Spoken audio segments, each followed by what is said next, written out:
हम गुज़िश्ता 1 साल से जॉन विक के बुलेट प्रूफ सूट का हकीकी वर्जन बनाने पर काम कर रहे हैं। ये इन गोलियों में से एक है जो हमने इस पर चलाई है। हमारे दर्जी पतलून की तामीर शुरू करेंगे, जो खराश और अमले के खिलाफ मुजाहमत दोनों होंगे।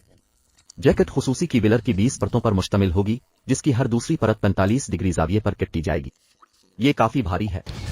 सूट बिल्कुल वैसा ही लगता है जैसा कि फिल्म में होता है, लेकिन भारी नहीं है। मैं तवक्को कर रहा था कि ये बहुत ज्यादा भारी नजर आएगा। सूट का वजन की विलर के 4 पाउंड है।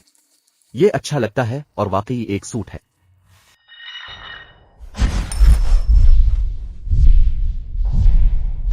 लिहाजा तकरीबन 1 साल की सख्त मेहनत के बाद इस चीज को शूट करने का वक्त आ गया है। देखते हैं क्या हुआ। मैं परेशान हूं। सुराख यही है।